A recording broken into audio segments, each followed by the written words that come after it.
And welcome to World Health News Today. I'm Steve Truitt. Good morning, everybody. New research shows avian flu, animal welfare, and consumer preference are having an effect on the chicken we eat. It's very nice of monkeys. This is your Discovery Channel Metro Source News Minute. I'm Steve Truitt. And I'm Kelsa Kinsley. Parking, it's like a parking lot for coming down from the Aleutians. So tell us a little bit about your research. CSI has fallen prey to production shutdown. I have a warm cup of coffee. Thank you, and I have hold great. it. I'm going to hold this during the interview and see if I like you at the end of it. Exactly. And welcome to World Health News Today. I'm Steve Truitt. And I'm Judy Alley. A new study shows high-altitude mountain climbing may not be the best thing for your brain. An Italian study published in the European Journal of Neurology says that high-altitude exposure may cause a subtle loss of brain cells and motor function.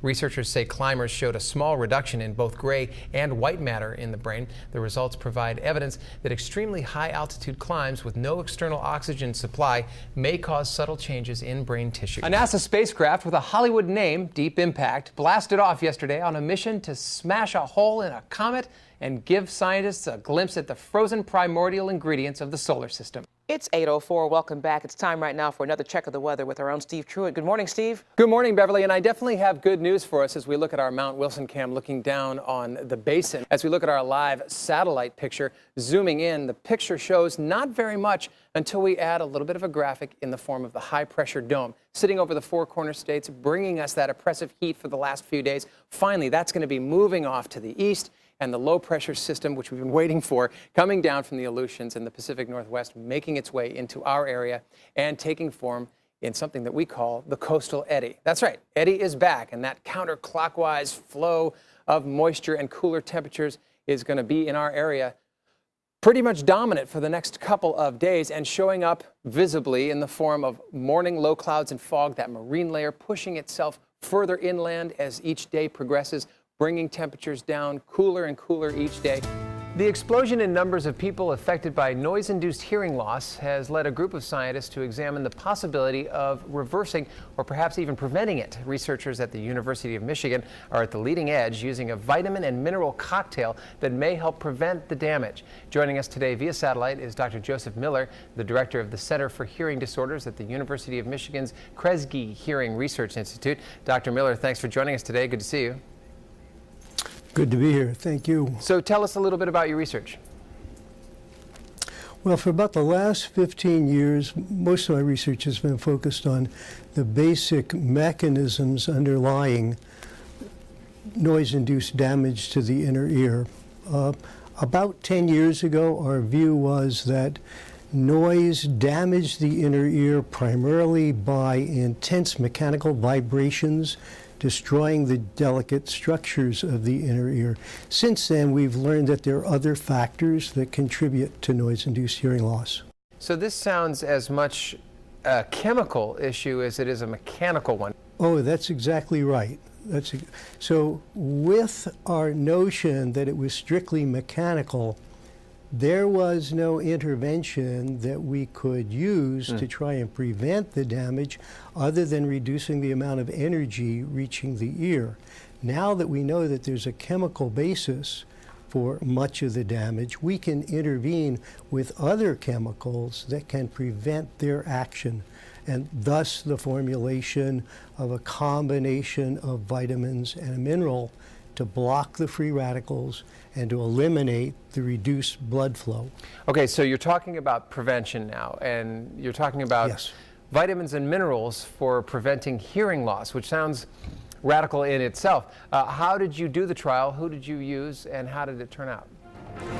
Every 4 years, the Summer Olympics captures our imagination with all the spectacle and glory that surround it. And with the London Olympics coming up this summer, the excitement is building again, which means kids are getting inspired to get out and to get physical.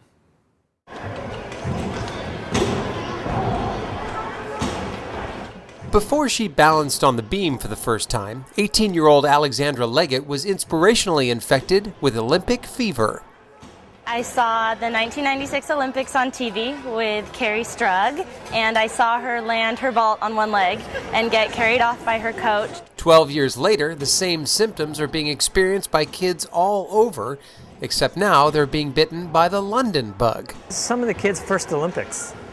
because maybe they were 2 or 3. They didn't, they were watching Sesame Street or something. Now they're watching the Olympics, and they're very excited. This is their first time. According to experts, this is nothing new. Every 4 years, the gold medal performances of Olympians inspires kids to get involved in athletics. Just so much motivation going around. All these people just want to try doing it now, and everyone's just putting up that extra effort to make it to the Olympics. Gymnastics, yeah, it's amazing. I see all the good routines and I'm like, yeah, I can grow up and be that. This interest in the Olympics, experts say, helps promote healthy lifestyles for kids.